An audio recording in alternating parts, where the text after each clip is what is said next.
اعوذ باللہ من الشیطان الرجیم بسم اللہ الرحمن الرحیم میں سے جرمن ترجمہ ڈھونڈنا چاہا مگر اسے وہ نہیں ملا۔ کافی تگ و دور دوسری جگہوں پر تلاش کے باوجود بھی اسے ناکامی کا سامنا کرنا پڑا۔ البتہ ایک جگہ اسے قرآن کا اردو ترجمہ مل گیا۔ اس کے پاس کرنے کے لیے کچھ اور تو تھا نہیں، اس نے شغل کے طور پر اسی کو اٹھا لیا۔ اس وقت اس کے پیش نظر صرف ٹائم پاس کرنا تھا۔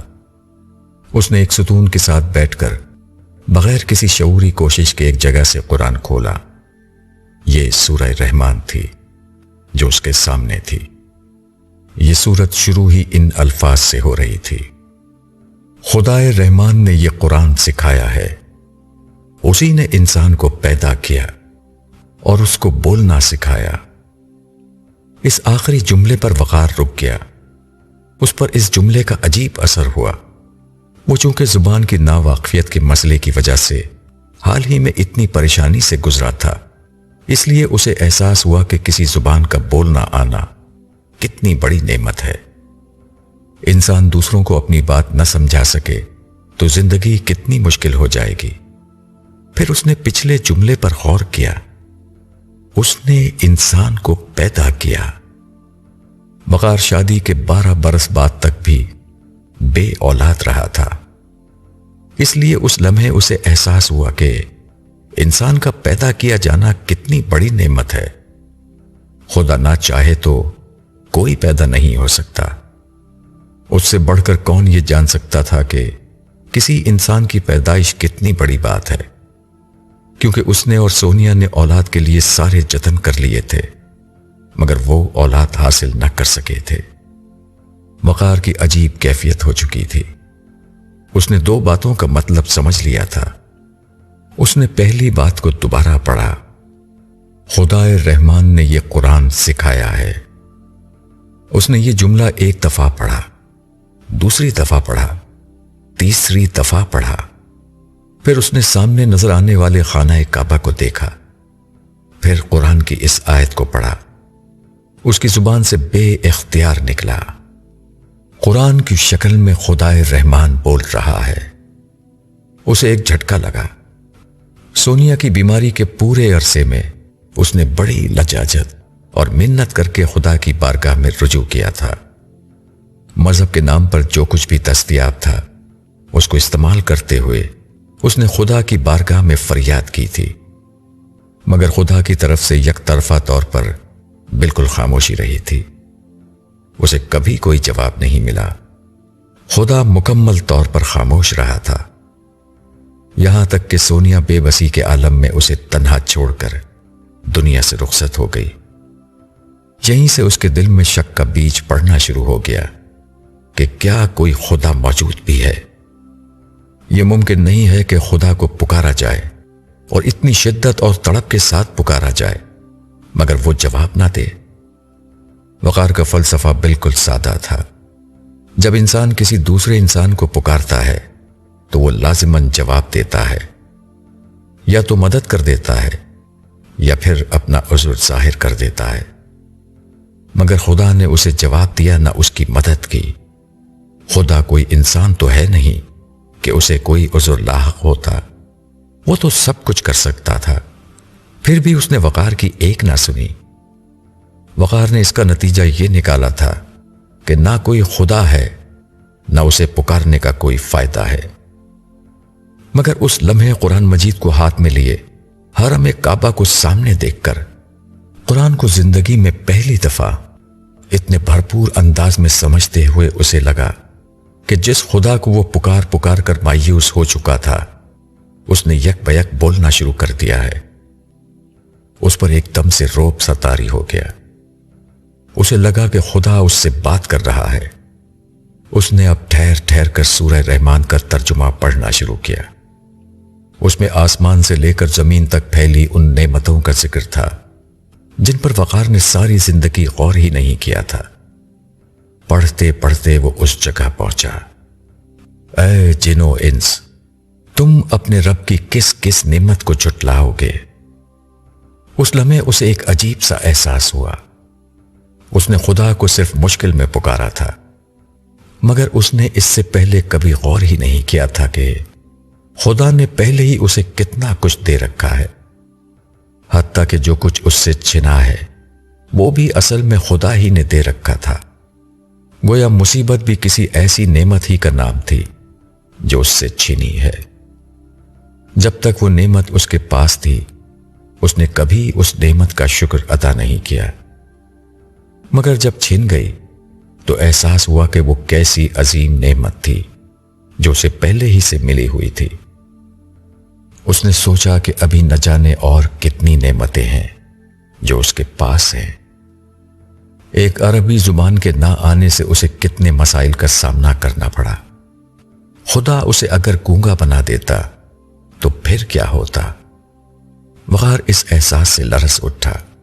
اسے احساس ہوا کہ صرف ایک زبان نہ آنے کی وجہ سے اسے اتنے مسائل کا سامنا ہوا، تو آسمان اور زمین کی ان تمام نعمتوں کے چھن جانے کی شکل میں سب انسانوں کو کیسے مسائل کا سامنا ہوگا؟ وہ آگے بڑھا اور سورہ رحمان میں ان نعمتوں کے بارے میں پڑھتا رہا جو اللہ نے انسانوں کو دی ہیں۔ پھر یک بیک یہ آیت اس کے سامنے آ گئی، جو کوئی اس دھرتی پر ہے اسے فنا ہو جانا ہے، یہ تیرے رب کی ہستی ہے جو ہمیشہ قائم و دائم رہے گی۔ وقار اس جملے سے آگے نہیں بڑھ سکا۔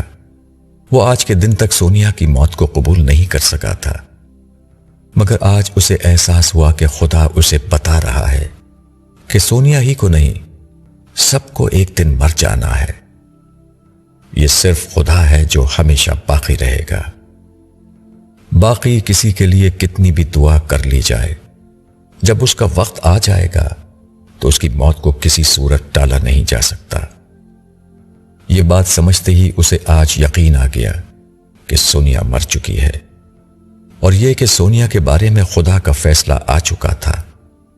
یہ فیصلہ ہر شخص کے بارے میں جلد یا بدیر آ جائے گا۔ اس بات کو سمجھتے ہی اس کی آنکھوں سے آنسو بہہ نکلے۔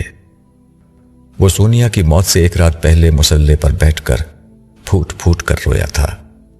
اس کے بعد سے اس کے آنسو خشک تھے۔ آنسوؤں کا وہ بند آج ٹوٹ گیا تھا۔ وہ روتا رہا، آنسو بہتے رہے۔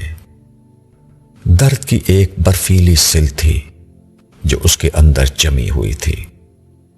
وہ برف اب پگھل پگھل کر آنکھوں کے چشمے سے پھوٹنے لگی تھی۔ وہ بے اختیار پھوٹ پھوٹ کر رونے لگا۔ اس کے آنسو نہیں رک رہے تھے۔ درد کی سل جو اس کے دل پر ایک بوجھ بنی ہوئی تھی آج پوری طرح پگھل کر باہر نکل رہی تھی۔ نہ جانے کتنا وقت وہ اسی طرح روتا رہا۔ پھر اس نے آگے بڑھنا چاہا تو اگلی آیت یہ سامنے آئی، آسمانوں اور زمین میں جو بھی ہیں اسی سے مانگتے ہیں، وہ ہر روز ایک نئی شان سے ظہور کرتا ہے۔ پچھلی آیت نے اسے بتایا تھا کہ سونیا کے ساتھ اس کی پرانی زندگی ختم ہو گئی تھی، مگر اس آیت کو پڑھ کر اسے یوں لگا کہ قرآن مجید اسے بتا رہا ہو کہ اسے ایک نئی زندگی گزارنے کا موقع دیا جا رہا ہے۔ اس لمحے اسے لگا کہ ساری دنیا مٹ چکی ہے، خدا اس کے سامنے ظاہر ہو چکا ہے۔ وہ خدا کو اپنے احساس کی نگاہ سے دیکھ رہا تھا۔ اسے لگا کہ خدا اس سے کہہ رہا ہے کہ اب مانگ لو جو مانگنا ہے۔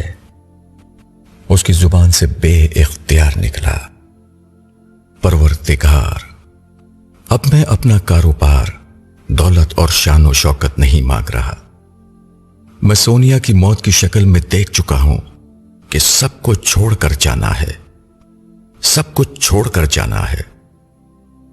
میں تجھ سے تیرا وہ فضل مانگتا ہوں جو کبھی ختم نہ ہو۔ آج نام مت کیجیے گا۔ آج کے دن تو اپنی شان عطا کے ساتھ جلوہ گر ہو جا۔ وہ ابھی یہیں تک پہنچا تھا کہ یک بیک عشاء کی اذان شروع ہو گئی۔ خدا کی کبریائی کا بیان شروع ہو گیا۔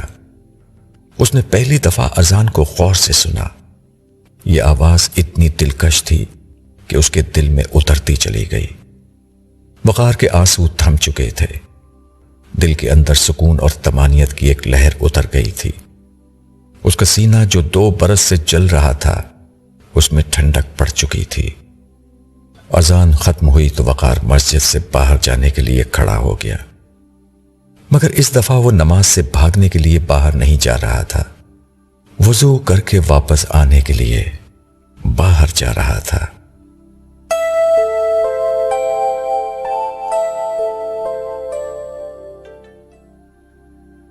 بابا جان، آپ نے تو میرے دل کو چھو لیا۔ نائمہ نے بڑی محبت سے وقار کو دیکھتے ہوئے کہا، ہاں بیٹا، وہ لمحہ مجھے آج بھی یاد ہے۔ وہ میری زندگی کا سب سے قیمتی لمحہ ہے۔ اس لمحے نے خدا کے اس فضل کا آغاز کیا جس کا تجربہ میں آج تک کر رہا ہوں۔ وہ فضل صرف میری ذات تک محدود نہ رہا، خدا کا وہ فضل اسرا تک پہنچا۔ وہ فضل میری اگلی نسل میں پہنچا۔ میں عبداللہ جیسے بڑے آدمی کا باپ بنا جس کے ذریعے سے اللہ کا یہ فضل لاکھوں کروڑوں لوگوں تک پہنچا۔ عبداللہ نے جیسے ہی یہ سنا وہ اپنی جگہ سے اٹھا اور وقار کے قدموں میں بیٹھ کر بولا، بابا میری کیا حیثیت ہے؟ بڑے تو آپ ہیں، میں تو جو کچھ بھی بنا وہ آپ کی وجہ سے بنا۔ مجھ پر اللہ نے اپنا فضل آپ کی وجہ سے کیا۔ بیٹا بڑا تو صرف اللہ ہے، اسی نے ہم سب پر اپنا کرم کیا اور ہمیں دنیا کے عارضی غموں سے بہت معمولی سا آزمایا اور پھر کبھی نہ ختم ہونے والی نعمتوں میں ہمیشہ کے لیے آباد کر دیا۔ بے شک بابا، اصل بڑائی اور تعریف صرف میرے رب کی ہے جس نے قرآن میں کیے ہوئے اپنے ہر وعدے کو سچا کیا اور ہمیں اس ابدی رحمت سے نوازا جو کبھی ختم نہیں ہوگی۔ مگر آپ اللہ کے ایک اور فضل کا ذکر نہیں کر رہے۔ عبداللہ کی بات ختم ہوئی تو اسرا نے وقار کی طرف دیکھتے ہوئے کہا، وہ دھیرے سے مسکرا رہی تھی۔ وقار اس کا مطلب سمجھ گیا۔ ہاں بھائی، تم وہ سب سے بڑا فضل تھیں جو پچھلی دنیا میں اللہ تعالیٰ نے مجھ پر کیا تھا۔ پھر وہ نائمہ اور عبداللہ کی طرف دیکھتے ہوئے بولا، جانتے ہو جب اسرا میری زندگی میں آئی تو میں نے خدا کی کیا عنایت پائی۔ وہ دونوں سوالیہ نظروں سے اسے دیکھنے لگے۔ وقار نے اپنی بات کی خود ہی وضاحت کی، میرے لیے اللہ تعالیٰ نے سونیا کو دوبارہ زندہ کر دیا تھا۔ میں نے جسے کھویا تھا اسے بہت بہتر شکل میں دوبارہ پا لیا۔ اچھا، مگر کیسے بابا؟ میں یہی تو جاننا چاہتی ہوں۔ نائمہ نے شوق سے پوچھا تو وقار نے کہا، میں بتاؤں گا، مگر وہ بہت بات کی بات ہے۔ مگر وہ معاملہ بھی اتنا سادہ نہیں تھا۔ ایسا نہیں تھا کہ ایک روز اسرا خاموشی سے میری دلہن بن کر میرے گھر آئی ہو۔ اس میں بڑے بڑے نشیب و فراز آئے تھے۔ یہ صرف اللہ ہی تھا جس نے ان تمام سرد و گرم میں مجھے سنبھالے رکھا۔ میرے اور اسرا کے راستے بہت جدا تھے، یہ صرف اللہ تھا جس نے ہمیں ملا دیا۔ مگر ذاتی زندگی میں اس تبدیلی سے قبل بھی میں بہت سے مراحل سے گزرا۔ سب سے بڑھ کر یہ کہ میں نے خدا کو قرآن کی شکل میں زندہ پا لیا۔ قرآن مجید کا مل جانا زندگی کا وہ ٹرننگ پوائنٹ تھا جس نے میری دنیا اور آخرت کو ہمیشہ کے لیے بدل دیا۔ پہلے اس انعام کی کچھ تفصیل میں تمہیں بتاتا ہوں۔ وقار یہ کہتے ہوئے اپنے ماضی کے اوراق پھر الٹنے لگا۔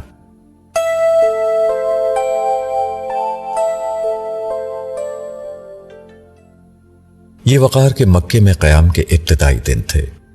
انہیں یہاں 15 دن رکنا تھا۔ ان دنوں میں وقار کا ایک ہی کام تھا، قرآن مجید کو ہاتھوں میں لے کر پڑھتے رہنا۔ صرف پڑھنا ہی نہیں بلکہ اس احساس کے ساتھ پڑھنا کہ خدا بول رہا ہے۔ آسمان و زمین کا مالک زمین کے باسیوں سے کلام کر رہا ہے۔ خدائے رحمان، خدائے ذوالجلال اپنے بندوں سے مخاطب ہوا ہے۔ اسے سونیا کی بیماری میں سب سے زیادہ تکلیف اسی بات سے ہوئی تھی کہ وہ خدا سے دعا مانگتا رہا مگر خدا کی طرف سے کوئی جواب نہیں آیا۔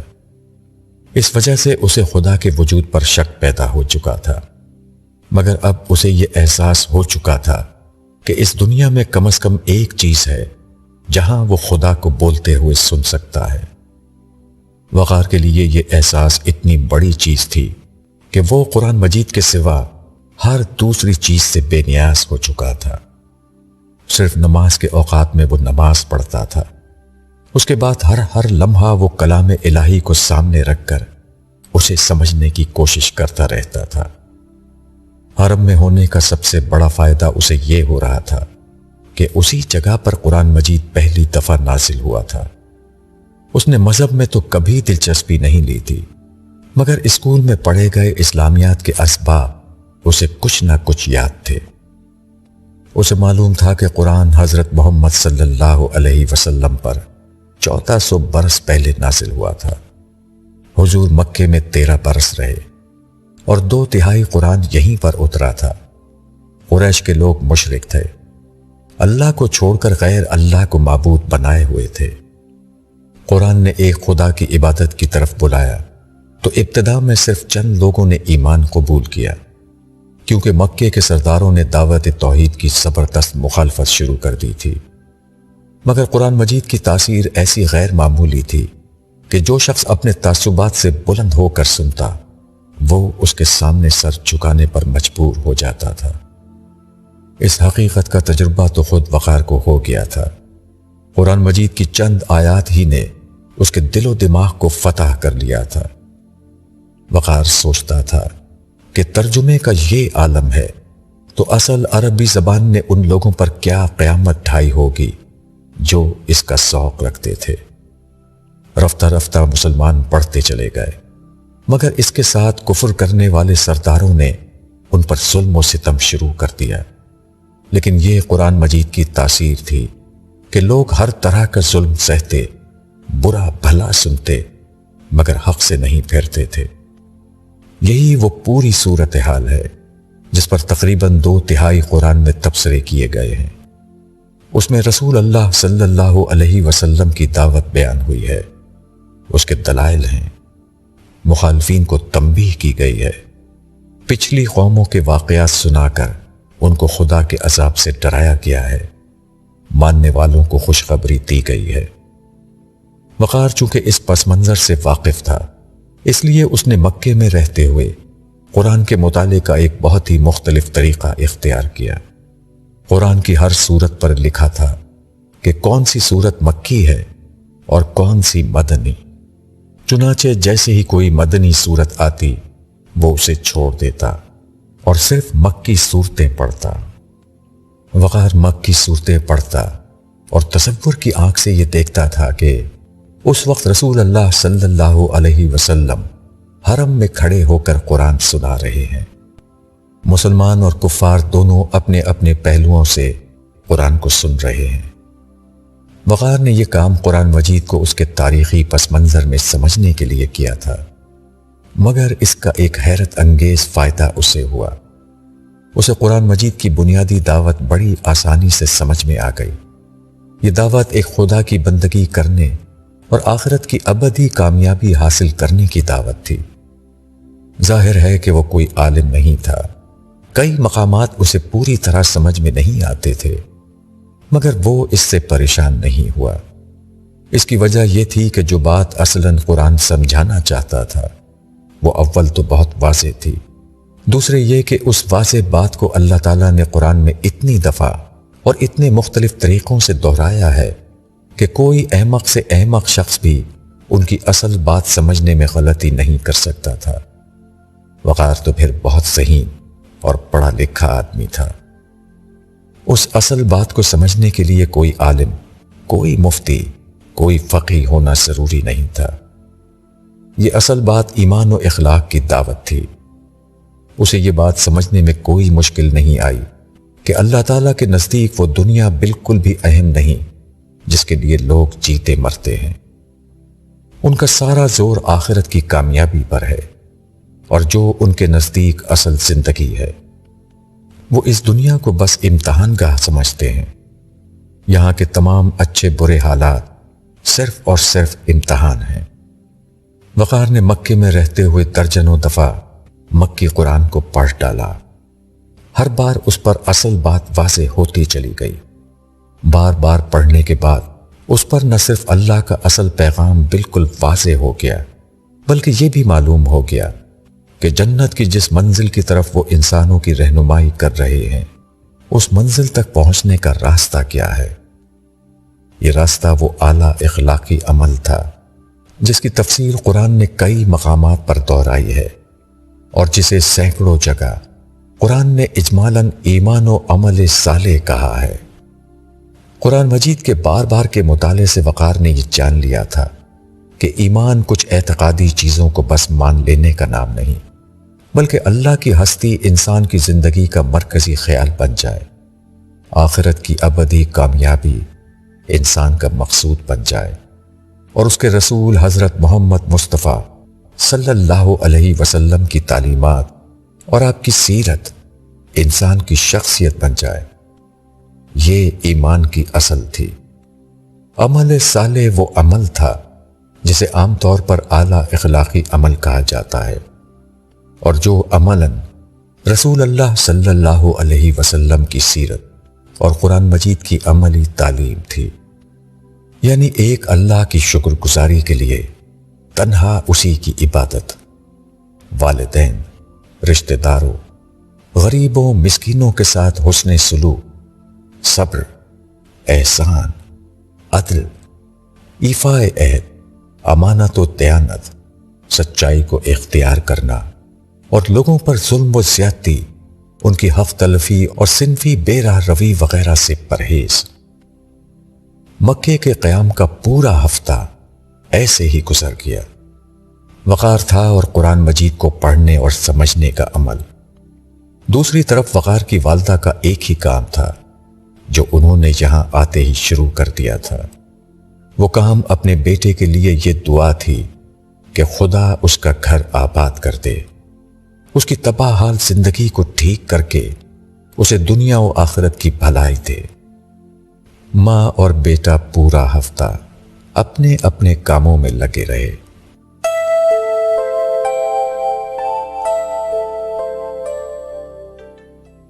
اسرا کی زندگی خوب سے خوب تر کی طرف گامزن تھی۔ اس کی تعلیم کا آخری برس تھا۔ اس کی تعلیمی کامیابیاں یہاں بھی غیر معمولی تھیں۔ فیس اور دیگر اخراجات کی طرف سے وہ عصمت صاحب کی وجہ سے بے فکر تھی، اس لیے ساری توجہ تعلیم کی طرف رہی۔ اس کی والدہ ابھی بھی محنت کر کے ان کے اخراجات پورے کرتی تھیں اور چھوٹی بہنوں کی تعلیم کا سلسلہ جاری رکھے ہوئے تھی۔ ایک بہن نے انٹر کر لیا تھا اور دوسری میٹرک میں تھی۔ اسرا کو یقین تھا کہ آنے والے دنوں میں صورتحال بہت بہتر ہو جائے گی۔ دوران تعلیم اس نے ایک دو جگہ انٹرنشپ کر لی تھی۔ اسے بڑے اداروں میں کام کرنے کا تجربہ ہو چکا تھا۔ اس کے ادارے میں معمول تھا کہ تعلیم کے اختتامی مراحل میں اسٹوڈنٹس کو اچھے اداروں سے جاب آفر آ جاتی تھی۔ یہ بات کم و بیش یقینی تھی کہ اسرا کو بھی اس کی بہترین پرفارمنس کی بنا پر دوران تعلیم ہی جاب مل جانی تھی، جس کے ساتھ ہی اس کے سارے مسائل حل ہو جانے تھے۔ مگر اسی دوران میں اس کی زندگی ایک اور بڑے سنگین مسئلے سے دوچار ہو گئی۔ اس کے والد کچھ بیمار رہنے لگے تھے۔ وہ انہیں ڈاکٹر کے ہاں لے گئی۔ تشخیص سے معلوم ہوا کہ انہیں ہیپاٹائٹس سی ہو چکا ہے۔ یہی نہیں بلکہ مرض نے آگے بڑھ کر ان کے جگر کو خراب کر دیا ہے، اور اب اس بیماری کا کوئی علاج نہیں سوائے تبدیلی جگر کے اس عمل کے جو دنیا میں ابھی نیا نیا متعارف ہوا تھا۔ مگر یہ علاج ملک میں نہیں ہوتا تھا، جبکہ باہر جانا اور علاج کے انتہائی مہنگے اخراجات اٹھانا اس کے لیے مر کے بھی ممکن نہ تھا۔ یہ تفصیل جان کر اسرا کے پاؤں تلے سے زمین نکل گئی۔ وہ تو یہ سمجھ رہی تھی کہ زندگی اس پر آسان ہونے جا رہی ہے، مگر اب اس کی زندگی کی سب سے بڑی مشکل اس کے سامنے آ کھڑی ہوئی تھی۔ جس باپ نے ساری زندگی محنت کر کے اسے پالا پوسا تھا، عین اس وقت جب وہ اپنی محنت کا پھل دیکھنے کے قریب تھا، موت نے اس کا راستہ روک لیا تھا۔ سوال یہ تھا کہ اتنا مہنگا علاج وہ کیسے برداشت کرتی۔ اس کے خاندانی پس منظر میں پہلے ہی کوئی ان کی مدد نہیں کر سکا تھا، اب کیا امکان تھا؟ اس کی کوئی دوستی کسی سے اس نوعیت کی تھی، نہ کوئی اس حد تک جا کر اس کی مدد کر سکتا تھا۔ اس نے زندگی میں اتنی بے بسی کبھی محسوس نہیں کی تھی۔ اس کے پاس ایک ہی راستہ تھا، باپ کو آہستہ آہستہ مرتے ہوئے دیکھتی رہے۔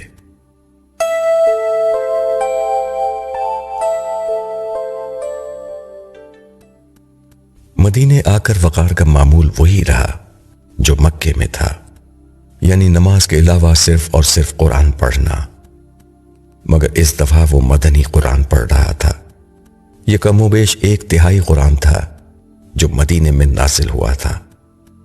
یہاں مسلمانوں کی ریاست قائم ہو گئی، چنانچہ فرد اور اجتماع کے لحاظ سے قانون یا شریعت دی گئی ہے۔ کفار کے ظلم کے جواب میں ان سے جنگ کرنے اور مشرکوں کو مکے سے نکالنے کا حکم ہے، اس کی تفصیل ہے۔ اہل کتاب چونکہ مدینے میں موجود تھے، ان کا ذکر ہے۔ اسی طرح مسلمانوں کے اقتدار کے بعد کچھ منافقین پیدا ہو گئے جو اپنے مفاد کے لیے بظاہر مسلمان بنے ہوئے تھے لیکن دل سے منکر تھے۔ چنانچہ قرآن نے ان پر گفتگو کی ہے، لیکن اس کے باوجود وقار نے درجنوں دفعہ مدنی قرآن پڑھنے کے بعد یہ نتیجہ نکالا کہ قرآن مجید کی اصل دعوت اور اصل مطالبات میں کوئی تبدیلی واقع نہیں ہوئی۔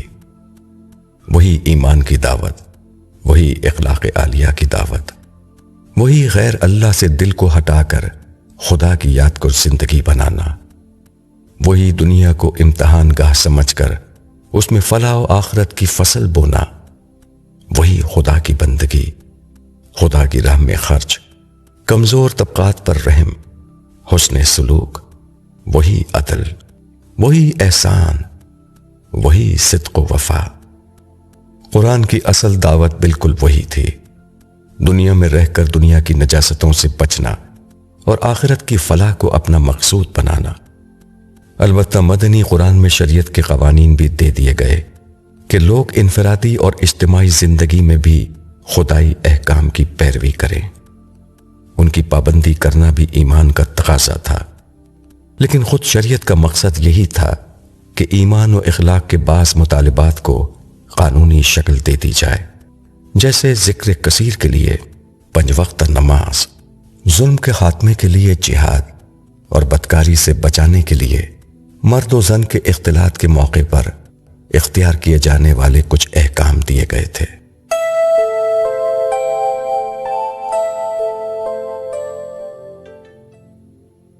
مدینے میں اپنے قیام کے آخری روز مسجد نبوی سے ہوٹل جاتے ہوئے وقار کی والدہ نے اس سے کہا، بیٹا وقار، میں نے تمہاری خوشیوں کے لیے بہت دعا کی ہے، مجھے یقین ہے کہ اللہ کریم میری دعائیں ضرور سنے گا۔ امی، میں یہاں آ کر بہت خوش ہوں، میرے دل پر غم کا جو بوجھ تھا وہ دور ہو چکا ہے۔ وقار نے مسکراتے ہوئے ان کو جواب دیا تو وہ خوش ہو کر بولی، تو بس پھر اب تم اپنا گھر بسا لو۔ امی، ایسا نہیں ہو سکتا، سونیا کی جگہ کبھی کوئی نہیں لے سکتا، آپ پلیز اس معاملے میں مجھ سے کوئی بات نہ کریں، بس یہ اطمینان رکھیں کہ یہاں آنے سے پہلے میرے دل پر غم و الم کے جو بادل تھے وہ اب دور ہو چکے ہیں۔ بیٹا، ایسے کیسے زندگی گزرے گی؟ امی، ابو کے بعد آپ نے بھی تو زندگی گزاری ہے نا۔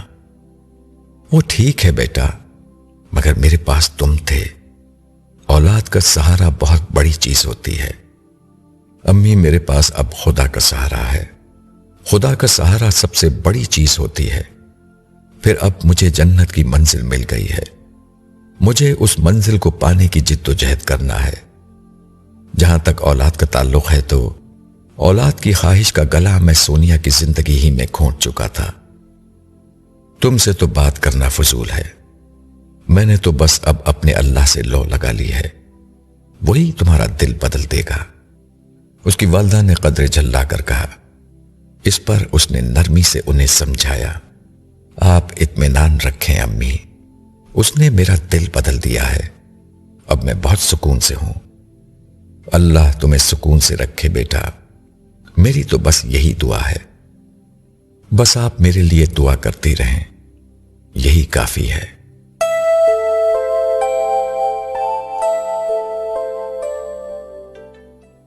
مدینے سے یہ دونوں ماں بیٹا مکہ لوٹ آئے۔ یہاں ایک روز قیام کے بعد انہیں وطن واپس لوٹنا تھا۔ اپنے قیام کے آخری رات اس نے حرم میں گزاری۔ اس روز وہ قرآن نہیں پڑھ رہا تھا، مسلسل طواف کرتا رہا تھا۔ اس کے لبوں پر شکر گزاری کے کلمات تھے، دل خدا کے احسانات سے لبریز تھا۔ اس نے قرآن مجید کے ذریعے سے خدا کو زندہ حیثیت میں دریافت کر لیا تھا۔ اس نے جنت کی منزل کو پا لیا تھا۔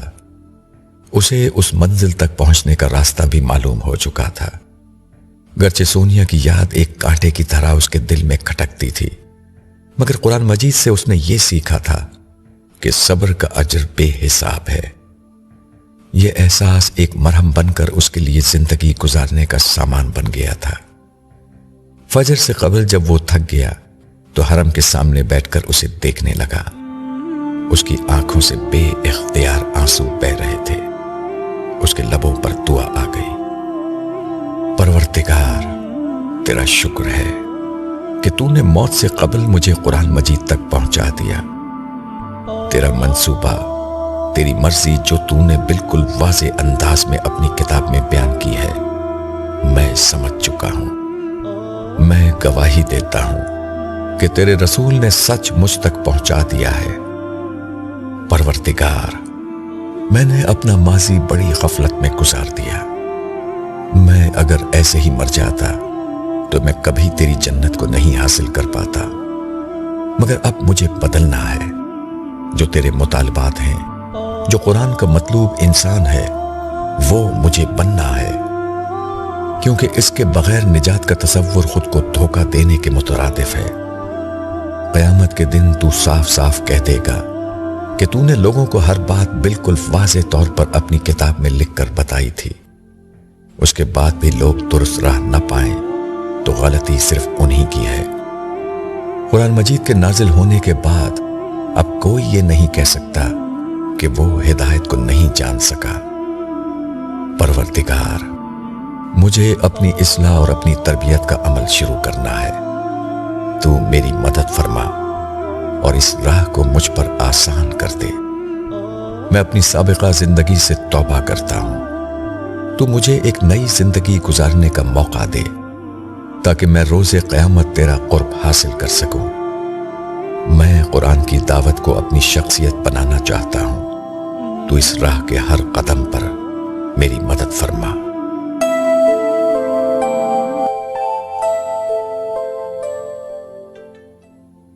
وقار عمرے سے واپس آیا تو عظمت صاحب اس سے ملنے اور مبارکباد دینے کے لیے آئے۔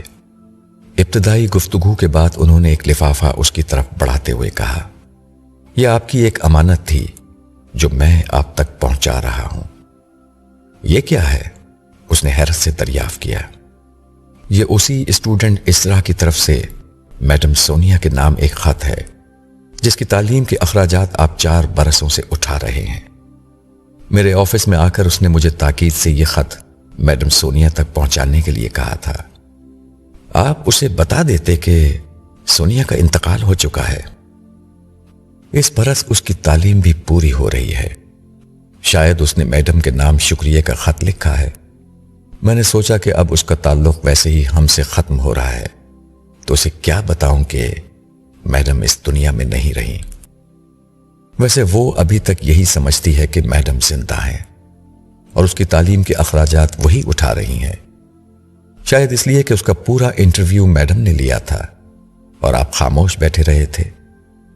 وقار نے ان کی بات کا جواب دینے کے بجائے وہ لفافہ کھول کر اس خط کو پڑھنا شروع کر دیا جو شستہ انگریزی میں لکھا گیا تھا۔ میڈم سونیا، امید ہے آپ خیریت سے ہوں گی۔ میرا نام اسرا ہے۔ پچھلے 4 برسوں سے آپ ہی میری تعلیم کے اخراجات اٹھا رہی ہیں۔ میں اس پر آپ کی بے حد شکر گزار ہوں۔ میں اس برس MBA کر کے تعلیم سے فارغ ہو جاؤں گی۔ میرا خیال تھا کہ اس کے بعد میری اور میرے خاندان کی مشکلات ختم ہو جائیں گی کیونکہ مجھے بہت اچھی جاب مل جائے گی، مگر ایسا ہونے سے پہلے ہی میرا خاندان ایک نئی مصیبت میں آ گیا ہے۔ میرے والد صاحب کو ہیپاٹائٹس C کا مرض ہو گیا ہے۔ تشخیص سے معلوم ہوا کہ اس مرض نے ان کا جگر خراب کر دیا ہے۔ ان کی زندگی بچانے کی ایک ہی شکل ہے کہ ان کا جگر تبدیل کیا جائے۔ لیور ٹرانسپلانٹیشن کا یہ علاج اتنا مہنگا ہے کہ میں خود کو بیچ کر بھی اس کے پیسے نہیں جمع کر سکتی۔ میرے پاس اب ایک ہی راستہ ہے، وہ یہ کہ میں اپنے باپ کو اپنی آنکھوں کے سامنے مرتے ہوئے دیکھوں، لیکن نہ جانے کیوں میں نے آپ کو یہ خط لکھ دیا ہے۔ میرا نہیں خیال کہ کوئی میری مدد کرے گا، لیکن اگر آپ میری مدد کر دیں تو میں وعدہ کرتی ہوں کہ ملازمت کے بعد آہستہ آہستہ آپ کے پیسے اتارتی رہوں گی۔ آپ مجھ پر اعتماد کریں، میں بالکل جھوٹ نہیں بول رہی۔ اسرا احمد۔ خط کے آخر میں جلی حروفوں سے مزید لکھا ہوا تھا، ایک بے بس اور مجبور لڑکی جس پر آپ نے پہلے بھی رحم کیا تھا اور جو اب بھی آپ کے رحم کی منتظر ہے۔ وقار نے اس خط کو دوبارہ پڑھا۔ اس خط کی ایک ایک سطر سے بے بسی جھلک رہی تھی۔ وقار نے خاموشی سے یہ خط عصمت صاحب کی طرف پڑھا دیا۔ انہوں نے وہ خط لیا اور اسے پڑھنا شروع کیا۔ خط پڑھ کر انہوں نے وقار کی شکل دیکھی۔ اس لڑکی کو بتا دیں کہ میڈم سونیا کا انتقال ہو چکا ہے۔ ٹھیک ہے سر، میں اسے بتا دوں گا۔ ملک میں اس وقت اس مرض کا کوئی علاج نہیں ہے، باہر جائیں تو یہ علاج لاکھوں میں ہوگا، ایسے میں کوئی اس کی کیسے مدد کر سکتا ہے؟ آپ بے فکر رہیں سر، یہ لڑکی آپ کو دوبارہ تنگ نہیں کرے گی، آپ پہلے ہی اس کے لیے بہت کچھ کر چکے ہیں، اتنا تو کوئی کسی کے لیے نہیں کرتا۔ میں نے اس کے لیے کچھ نہیں کیا، نہ آئندہ اس کے لیے کچھ کروں گا، وقار نے دھیمے لہجے میں کہا۔ پھر ایک لمحے رک کر دوبارہ گویا ہوا۔ آپ کو زحمت تو ہوگی، مگر آپ اس کے گھر چلے جائیں، جا کر خود ساری صورتحال کا جائزہ لیں، علاج کی رقم معلوم کریں، میں علاج کے اخراجات آپ کو فراہم کر دوں گا۔ ایک لمحے کے لیے عصمت صاحب کا منہ کھلا کا کھلا رہ گیا۔ مگر سر، اتنے پیسے کہاں سے آئیں گے؟ سونیا نے اپنی زندگی میں بہت سا زیور بنوایا تھا، مگر کبھی اس کی زکوٰۃ ہی نہیں دی۔ یہ زیور اس پر بھی بوجھ ہے اور اب تو مجھ پر بھی ہے۔ شاید خدا مجھ سے یہ بوجھ اتروانا چاہتا ہے، مگر سر آپ کے اپنے حالات۔ میرے حالات کو چھوڑ دیجئے، صرف یہ مہربانی کیجئے کہ اس کام کی عملی نگرانی کر لیجئے۔ اللہ تعالیٰ کو یہ بہت پسند ہے کہ اس کے بندوں کی مدد کی جائے۔ آپ یہ کریں گے تو آپ کو اس کا بہت اجر ملے گا۔ سر، میرا کیا اجر ہے؟ سب کچھ تو آپ کر رہے ہیں، مجھے تو صرف پیسے ادھر سے ادھر کرنے ہوں گے۔ مگر سر، میں پھر کہوں گا، ایسا نہ کیجیے۔ یہ خط مجھے کچھ دنوں پہلے ملتا تو شاید میں یہ کرنے کی ہمت نہیں پاتا، مگر اب میں جان چکا ہوں کہ جو میں خرچ کروں گا وہی میرے لیے بچے گا۔ پہلے میں انسانیت کے جذبے سے غریبوں کی مدد کرتا تھا، اب میں اپنے رب کی خوشنودی چاہتا ہوں۔ اس کی خوشنودی اگر دھات کے کچھ ٹکڑوں سے نجات پانے میں ممکن ہے تو اس سے اچھا سودا کیا ہوگا؟ ویسے بھی میرے لیے ان زیورات کا کیا استعمال ہے؟ میں نے کون سا اب شادی کر کے کسی عورت کو گھر میں لانا ہے کہ زیور وہ پہنے؟ یہ زیور اب صرف ایک بوجھ ہے۔ اس بوجھ سے اگر آخرت خریدی جا سکتی ہے تو میں کیوں نہ خریدوں؟ جیسے آپ کی مرضی۔ میں آج ہی اس طرح سے رابطہ کرتا ہوں۔ عصمت صاحب نے سر ہلاتے ہوئے کہا۔ شکریہ، مگر اسے میرے متعلق کچھ نہ بتائیے گا۔ مجھے کسی شکریہ، کسی احسان بندی کی کوئی ضرورت نہیں۔ بس کہہ دیجئے گا کہ اللہ کے کسی بندے نے اس کی مدد کر دی ہے، اور ہاں، اس سے کہہ دیجئے گا کہ اسے قرض نہ سمجھے، بس اللہ کی مدد سمجھے۔ اسے کوئی پیسہ واپس نہیں کرنا ہوگا۔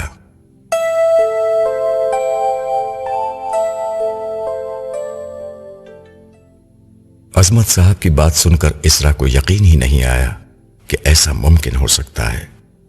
انہوں نے فون کر کے اسے اپنے آفس بلایا تھا اور یہ اطلاع دی تھی کہ اس کے والد کے علاج کے لیے پیسوں کا بندوبست ہو گیا ہے۔ اس نے تو بس ایک روز انتہائی مایوسی کے عالم میں ایک خط لکھ کر عظمت صاحب کے حوالے کر دیا تھا۔ اسے 1% بھی امید نہ تھی کہ اس خط کا کوئی جواب آئے گا، مگر اب جب عظمت صاحب نے بتایا کہ اس کے والد کے علاج کے پیسوں کا بندوبست ہو گیا ہے تو اس کی آنکھوں سے آنسو بہہ نکلے۔ وہ بہت دیر تک کچھ بول نہ سکی۔ سر، میں کس طرح آپ کا اور میڈم سونیا کا شکریہ ادا کروں؟ سر، میں آپ کو یقین دلاتی ہوں کہ میں جاب ملنے کے بعد ہر ماہ آپ کو اپنی سیلری میں سے ایک مقرر رقم ادا کرتی رہوں گی جب تک یہ رقم پوری نہیں ہو جاتی۔ اس کی اس بات پر عظمت صاحب کے چہرے پر افسردگی چھا گئی۔ میڈم سونیا کا انتقال ہو چکا ہے، ان کا کاروبار بھی ختم ہو چکا ہے، اسی لیے اب میں اس دوسرے آفس میں جاب کر رہا ہوں۔ عظمت صاحب کی بات سن کر اسرا بے اختیار اپنا منہ پکڑ کر رہ گئی۔ کب؟ کیسے؟ ان کے انتقال کو 2 برس ہونے کو آئے ہیں، مگر پھر میرے تعلیمی اخراجات کون دے رہا ہے؟ اللہ کی زمین اس کے نیک بندوں سے ابھی خالی نہیں ہوئی ہے، اور کون میرے والد کی بیماری کے اخراجات اٹھا رہا ہے؟ میں نے کہا نا کہ اللہ کی زمین اس کے نیک بندوں سے ابھی خالی نہیں ہوئی ہے۔ آپ یہ سب باتیں چھوڑیں اور علاج کی تیاری کریں۔ اور ہاں، یہ رقم قرض نہیں ہے، آپ کو اسے لوٹانے کے لیے پریشان ہونے کی ضرورت نہیں۔ اسرا کی سمجھ میں نہیں آیا کہ وہ کیا بولے، وہ کچھ نہ کہہ سکی۔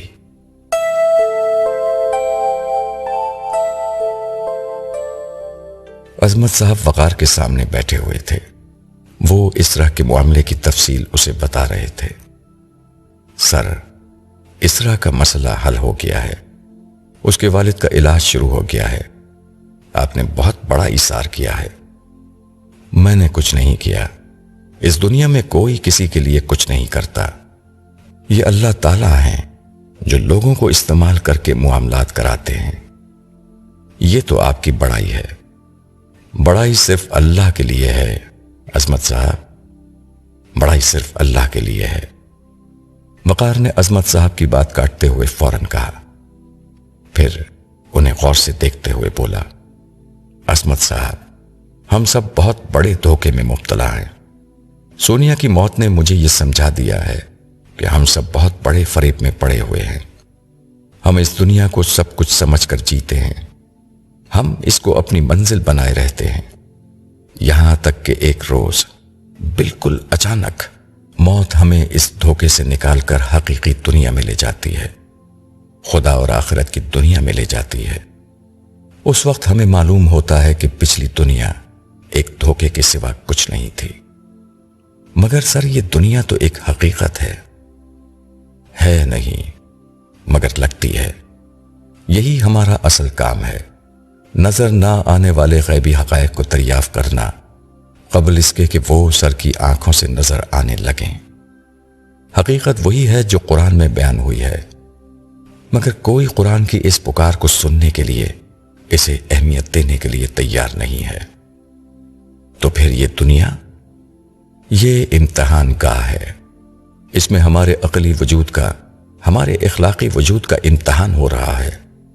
عقلی وجود کا امتحان ایمان ہے کہ کون غیب میں رہتے ہوئے خدائے رحمان اور اس کی ابدی جنت پر ایمان لاتا ہے، اور اخلاقی وجود کا امتحان یہ ہے کہ کون مادی تقاضوں کے سامنے آنے پر بھی اخلاقی تقاضوں کو مقدم رکھتا ہے۔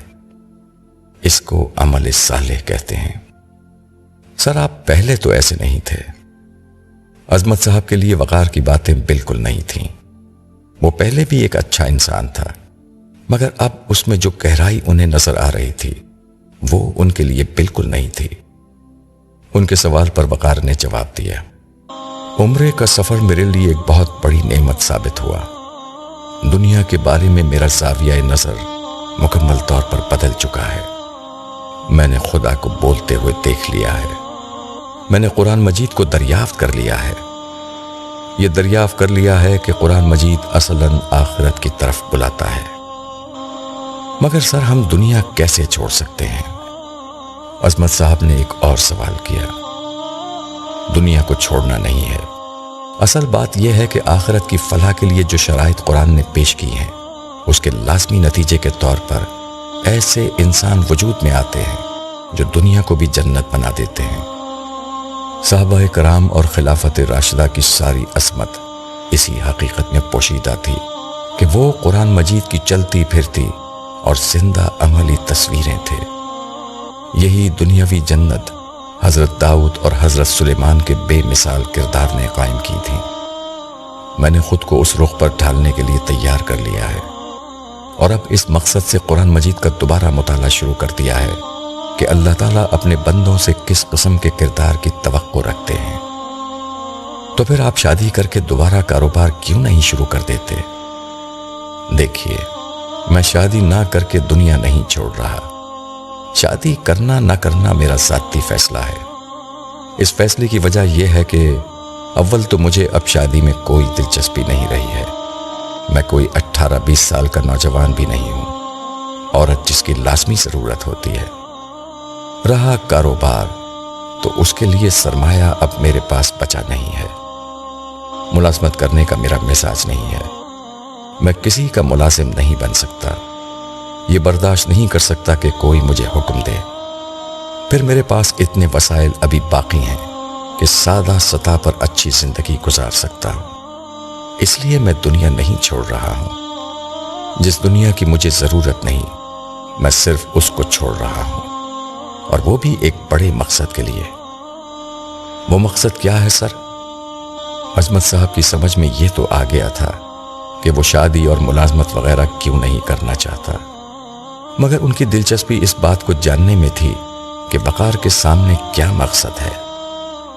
دراصل فکری طور پر ایک اہم مسئلہ میرے سامنے آ کھڑا ہوا ہے۔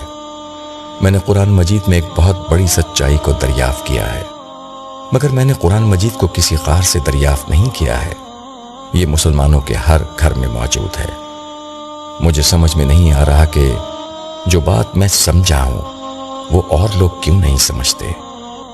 قرآن مجید کی جس دعوت ایمان و اخلاق نے مجھے ہلا کر رکھ دیا، وہ باقی لوگوں کو کیوں نہیں بدل رہی۔ قرآن مجید کے بیان کردہ جن حقائق نے دنیا اور مخلوق کو میری نگاہ میں غیر اہم کر کے خدا اور آخرت کو اہم تر بنا دیا ہے، وہ دوسروں کو نظر کیوں نہیں آتے؟ سر، یہ بات سمجھ میں نہیں آئی، ذرا وضاحت کر دیجئے۔ دیکھیے، مذہب کا ایک تصور وہ ہے جو قرآن مجید دے رہا ہے، جسے سمجھنے کے لیے کسی عالم، مفسر، فقیہ اور مجتہد کی ضرورت نہیں ہے۔ قرآن کا سادہ ترین ترجمہ بھی یہ بتانے کے لیے کافی ہے کہ اللہ تعالیٰ انسان سے کیا چاہتے ہیں اور قرآن کا مطلوب انسان کیا ہے۔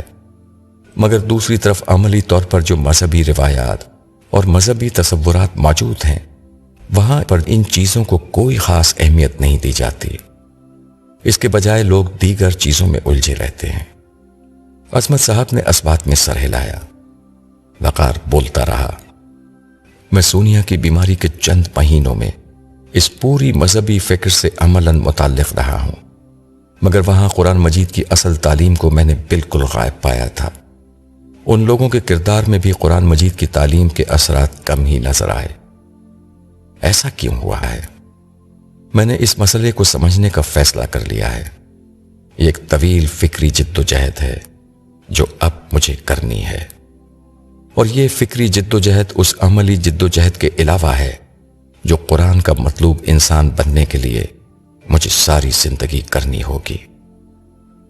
لیکن سر، آپ کی والدہ، میں اپنی والدہ کو بتا چکا ہوں کہ سونیا کے بعد میں کبھی دوبارہ شادی نہیں کروں گا۔ انہوں نے اسی کو بہت سمجھا کہ ان کا بیٹا بیوی کے غم میں پاگل ہونے کے بجائے ایک نارمل اور مثبت انسان بن چکا ہے، بلکہ جتنی خدمت، توجہ، وقت اور محبت اب میں والدہ کو دیتا ہوں وہ پہلے کبھی نہیں دی۔ اس لیے اب انہوں نے بھی حالات سے سمجھوتا کر لیا ہے۔ ٹھیک ہے سر، جیسے آپ کی مرضی، لیکن میں آپ کے پاس آتا رہوں گا۔ میں نے اب آپ کو ایک بالکل مختلف انسان پایا ہے۔ آپ پہلے بھی بہت اچھے تھے، مگر اب آپ کے اندر عجیب کشش پیدا ہو چکی ہے۔ دل آپ کی طرف کھینچا جاتا ہے۔ آتے رہیے گا، مجھے بھی خوشی ہوگی۔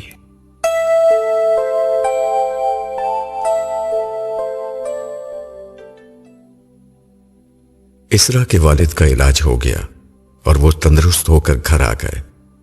تعلیم ختم ہونے سے کچھ ہی عرصے قبل اسرا کو ایک بڑے ادارے میں مینیجر کی سطح کی جاب مل گئی۔ اس کی تنخواہ اتنی تھی کہ اس نے اپنی ماں کو کام سے روک دیا۔ اب گھر کے سارے اخراجات وہی اٹھانے لگی تھی۔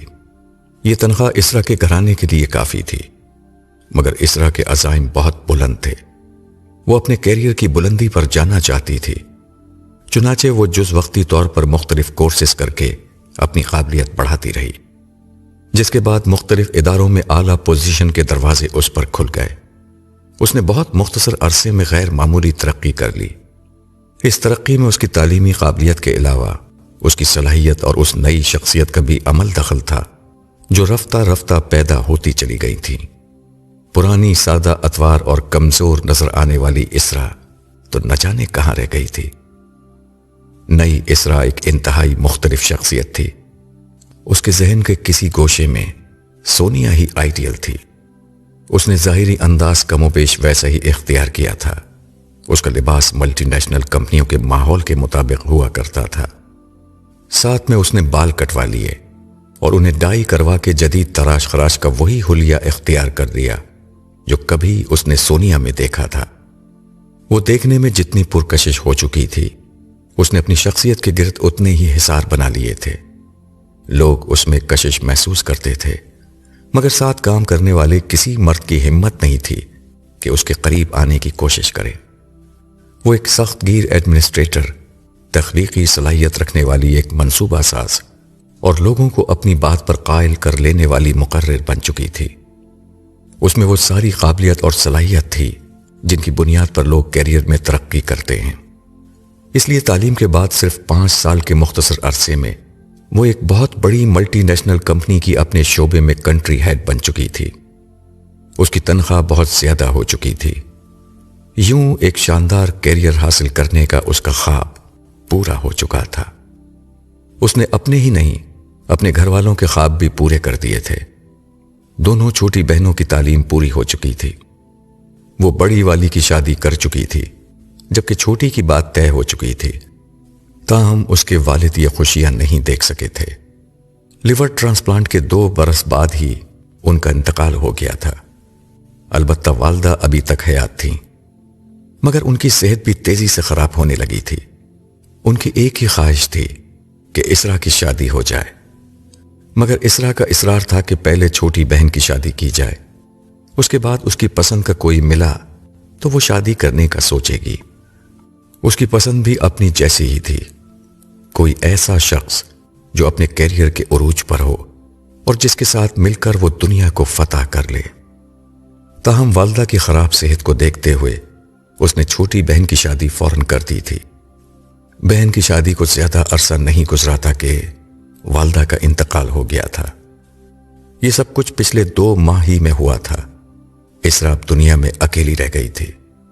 اس نے تنہائی دور کرنے اور گھر کے کام کاج کے لیے 2-3 ماسیاں رکھی تھیں جو دن رات اس کے ساتھ رہتی تھیں۔ وہ اپنی زندگی میں مگن تھی۔ اس کے پاس بڑا سا گھر تھا، اپنی گاڑی، ماں، ڈرائیور اور زندگی کی وہ تمام سہولیات جو کبھی اس کا خواب تھیں، اس کے پاس تھیں۔